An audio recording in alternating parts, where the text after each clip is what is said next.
Welcome everyone to Neurotransformations, your home for brain health, biological health, and badass transformations. Today, I'm glad to have Corbin, TBI Recovery, back on to talk about neuroplasticity, more about his story, what he's doing now to improve his brain health. And if you had I'm going to refer you all to a video where Corbin and I went really deep into his story. But to start today, I just wanted to ask Corbin to give us a little breakdown or synopsis of your TBI recovery story, man. All right, thanks, Brody. So in 2016, I was out with some friends, and I was waiting for a taxi, and they said they would be a little bit, so I decided to climb a tree. Sure enough, I woke up a month later from a coma after falling out of the tree. Um, So yeah, I woke up a month later. I had to relearn walking to talking, basically everything about life, everything that the beautiful stuff that comes with a severe TBI. Um, yeah, so that was 6 years ago, and it's been quite a journey since then. So you had to learn to walk, learn to talk, like literally reconstruct Literally, yourself. literally everything, man. Yeah, dude, and that's why I'm so like happy to have him on, because we're two guys who really got knocked. Our heads had pretty bad TBI instances. Mine, I was never in a coma like that, but um when I learned about neuroplasticity and brain health and being able to know that just the simple law, neurons that fire together wire together, neurons that no longer fire together no longer wire together, right? And just that was such a awakening for me personally. But Corbin, I know that you are focused on healthy habits and kind of what that means to your life with neuroplasticity and other healing modalities. Can you like elaborate a little bit on the healthy habits? Okay, so first of all, I would say your nutrition is huge. Um, Exercise, try to exercise daily, like move your body daily. Um, your sleep, the quality of your sleep that you're getting is very vital on your health. But besides those big three, I would say like I meditate every day. I start my morning meditation. I do breath work every day. Um, I do cold therapy. I don't know if you've ever heard of Wim Hof, but I do cold therapy every day. So there's a lot of little things that I do, and it's been about around 4 years since doing these daily, and now I couldn't imagine my life without doing them. So they're definitely new habits. Yeah,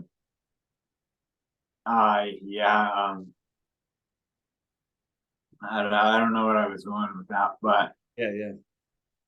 Well, like when it comes to fostering or creating like new habits, because I think it can sound like a lot to some people, like, oh, I've got to do breath work, meditation, I've got to eat healthy, I've got to do this and do that, like stay away from my phone at night. But like what kind of is your process just for if you want to create something new or empowering in your life, how do you how do you make room for that, or how do you like get those habits to stack together? okay, well, first I would start small, man. Like that's the best way to build a habit. When I started meditating, I couldn't sit still for a couple minutes, and now I sit still for hours at a time. And I mean, that's from me doing it for almost 5 years. Um, with the cold therapy, start by running your hands under cold water, or an ice bowl. Um, and then or in your shower, just turn it cold at the end of your shower and gradually just build up more and more. um so just really just starting small, man. And breath work, I mean, that doesn't need to be a big commitment. You do breath work for 5 minutes a day, and the results are pretty phenomenal, man. Yeah, yeah. Yeah, 100%. And breath work and meditation, I feel like they can sound a little intimidating to people at times, because people don't understand that meditation is such a broad category, right? So we're talking everything from mindfulness to transcendental meditations to mindfulness meditation to, so it can sound a little overwhelming to people. And then there's hypnosis, of course, which is kind of another form of meditation when you think about it. So like what are some books or anything like that you can recommend about meditation and how people can start? With meditation, uh, I don't know about any books that I can recommend. I've got some about meditation, but what I would say is just starting by just focusing on something, focusing on your breath or whatever. Just if you got like a lot of thoughts coming in your mind, just let them be, and like just let them be. Don't cling on to any of your thoughts. Yeah, I don't know. Very it's a really vast topic. I don't really know what to say. No, that's cool. Yeah, I was thinking just more personally from me and what my journey looked like. And when it comes to neuroplasticity, what what did you see in your recovery process? Because here you are, you're having a coherent conversation with me, and however, 6 years ago, like you said, right, you had fallen off, was in a coma. Here you are having a like really just awesome conversation. So what does like neuroplasticity mean to you in your recovery? I would say a big part of neuroplasticity means your belief, man. Like my belief ever since I woke up from the coma, um was I'm going to get better. And now after all these years, getting better doesn't have to mean you're going to recover 100% to the way you used to be. I actually prefer to not be that person that I was. Recovery and getting better could mean even just simple, even 20%, or like, I mean, I probably recover more than 20%, but I mean, even just a little bit, like I don't know, just I don't know, like I honestly believe that looking after your brain and just focusing all your attention on, don't worry about what you've been told by doctors or whatever. Like I was told like I'd never walk or talk again, man. So um don't let those discouraging things weigh you down. Like just believe that I I can't say just believe. You got to put a lot of work in. I mean, like this is taking a lot of work. But yeah, I mean, I don't know, man. But belief is powerful. It's It's very powerful. so powerful. And either you think you can or you think you can't, and you're right. And um that's especially true in those really dark places like recovery, like when I had Mhm. my head bashed in and things like that. Doctors were telling me the same exact thing. They were like, okay, you got to take this medication every day, number one. Like number two, you're never gonna be able to be the same person that you were, like you were referring to. They were like, you're not gonna be able to make a full recovery, or you're not going to be able to. But really what happened was my brain rewired itself even stronger than it was before, because I wasn't taking drugs, I wasn't smoking cigarettes, I wasn't I'm doing all these healthy things like drinking water that I never did before when I was Yeah. in that depressed or anxious state. So like really what the ultimate message is, just hope. And then you're like you said, you have to believe. You have to believe, and you also have to put in work, man. Like,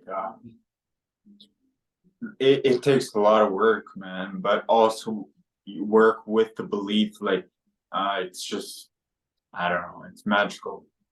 It's so true. I mean, because often we think that we just believe in we will receive, but it doesn't work like that. Like whatever the universe or anything, if you're religious, manifestation or anything like that, and it's not necessarily, you have to become that person that you want to be, right? And that means giving up all of your old vices. And often I kind of just transferred my vices now. um I wanted to ask you about, I saw a post, you talked about toxic positivity. And Hmm. I think there was a really good point that you were making there, that um, it's unrealistic to just say, oh, just always put a smile on your face. It's a little bit unrealistic to, let's say, I got in a really bad car accident, be like, oh, that was all part of the plan or something like that. Well, that's bullshit, right? Just there's a balance there. Yeah. I didn't say. I'm losing it. Okay. Yeah, I lost it. No, it's all good, dude. Yeah, because I guess just the main point is, it's um it does take work. Recovery does take work, and uh it does, you have to be optimistic, but not to the extent of where you're not accepting of the dark side of you, like the dark emotions that you have, because we all have like a dark side, right? And Yeah, it's part of being a human, man. It's like all the emotions you feel. Like, it's good that you feel all those emotions. You can't always be positive. Like, yeah, I don't know. fair enough, man. What so I see your shirt, you're working with the Mental Health Services Society, right? And Yeah. can you tell us a little bit more about what you do there? Okay, so I work with the Okanagan Mental Health Society. It's actually, I work with Yard by Yard, which is a landscaping company, but they're run by the Okanagan Mental Health.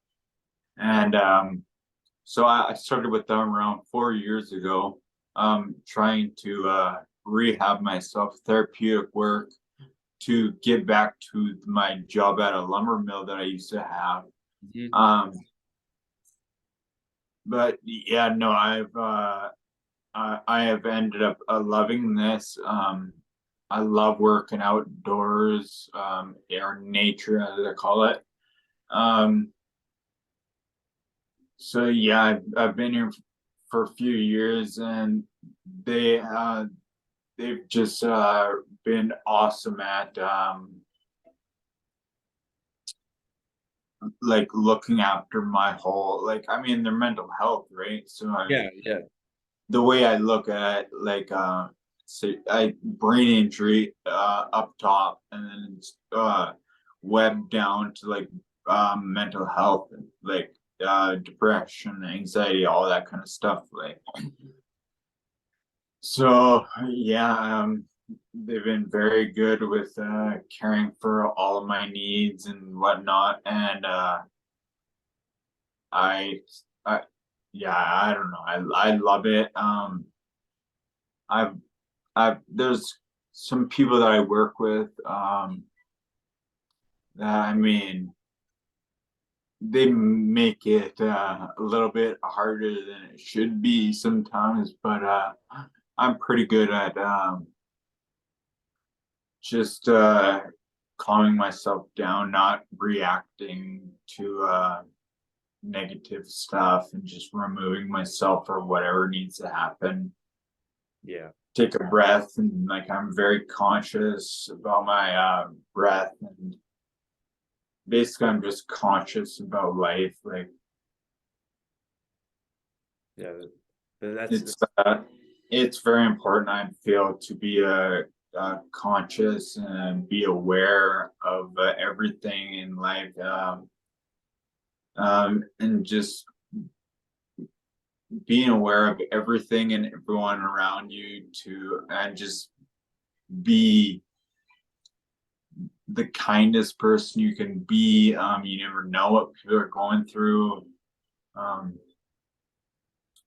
yeah, yeah, yeah, yeah, exactly. You never do know what anybody's going through, man. And no, no, just by looking at somebody's face or seeing a random person on the street, we always judge them. You're like, oh, well, this person, and you put them into a category. Oh, this person is this type of person, like a rich prick or something like that, just because you see them in a nice car. But like, you don't understand that almost everybody in this lifetime is you run into some really tough stuff, right? And that's what uh, some of what I've been humbled so many times, time and time again. Every time that I feel that I'm headed a certain direction or that I'm better than any other person, life will humble you, right? And um, just it's good to be aware of, to have compassion for people out in the street or wherever you see them, because you have no idea. yeah. I find, like, when I see people at the gym or whatever, that like, I talk with everybody. Like, I'm a very a nice person. I mean, not like when people see me all tattoos and all that. Like, I mean, I I try to speak before they can judge me, Yeah. because I yeah, I don't know. I feel I'm a kind, respectful person, but a lot of people judge me in a lot of ways, and I mean, that's not my problem. Like, like, whatever, that's fine. But I feel bad for the person doing the judging. Like, if they could just listen to me, and Mhm. like, I would be their friend. Like, I'll be anybody's friend, man, as long as they're like, I don't know, I say, like, good morning to whatever to people, and some guys are just so down and like stuck on their phone and Yeah. paying no attention to anything, and it's like, oh, like, though, I could easily I always, uh you can, um get angry at that because they're not paying attention, and you're like, oh, whatever, let them feel like shit or whatever. But no, I say like, well, there might be a reason why they're like that. So just keep being that person, say hi, good morning, like have a great day or enjoy your day. And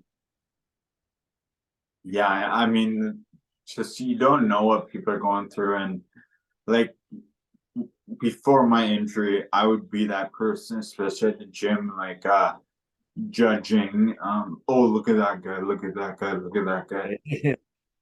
But no, man, like there's no way I can do that now. Like, No, no, man. It's so true though. But oftentimes, like if somebody's showcasing anger to you, or they're giving you bad vibes or something like that, it's all in the wording. Because it's, if I say to you certain things, it's the exact same self-talk and reflection of what's going on in my own mind. So if I said, hey Corbin, you're like the P word or something like that, it's often a reflection. I see that within myself too. So I have to be really careful about my words and just my actions, my subconscious actions, right? mhm. Just in general. So like you said, it's kind of a reflection of what's going on in their lives. Yeah, and yeah, it's sad, but I mean, some people just that's just the way things are. And Yeah. I don't know, some people just need like I had that big wake up call, and something I wouldn't wish on anybody. But what I'm trying to do, I'm just trying to use what's happened to me to better people before something happens to them. But I mean, sometimes you just gotta let things go and let things happen. Like, who knows? Like, what happened to me was what I think is like one of the best things that ever happened to me. I love the person he's created. Um, I wouldn't change a thing. Um, but yeah, I really want to show, or I don't know what I'm trying to say, but yeah. Yeah, dude. Well, it's all cool. I just wanted to kind of end before we end, just to give like a uh two or a couple quick questions. And you can just like yes or no type of questions. Go ahead. Right. Do thoughts become things? That's a very deep question. Um, they definitely do. Yes. All right. Now, Okay. second question, which harnesses more power, the brain or the heart? Oh, the brain, the Okay. mind. I feel for sure. All right. If you were to have as much money that you never need to worry about it, what would be where would you go first? If I had all the money, World, yeah. do I have to have it? No. Because I would personally like, well, that's a difficult question because if I had all the money in the world, I would give so much, there's so many problems I could fix. Yeah. Yeah. But if you're saying that I need to choose somewhere to go, to travel No, to, no. Well, it's like, what would you do? Yeah. yeah, I mean, I would give it to people, man. Like, I mean, I don't make much money, but it's more than I need. As long as I've got all my essentials to live life, like Yeah. the rest, I mean, I'd give it away, man. Success. I love the answer, man. Well, Corbin, I appreciate you so much coming on, being brave, giving your story, truth. I love the vibes. Where can people find you if they want to reach out to you on social media or any of the other places? There's only, well, Instagram is probably the only thing I use really. That's Corbin underscore TBI underscore recovery. But besides that, that's really the only place I go. You can go on Facebook. Look, I'm on Facebook, but besides that, just go to Awesome. Instagram. Cool, dude. Well, thanks for coming on, and we'll hopefully we'll have you back on at some point, dude. Peace, man.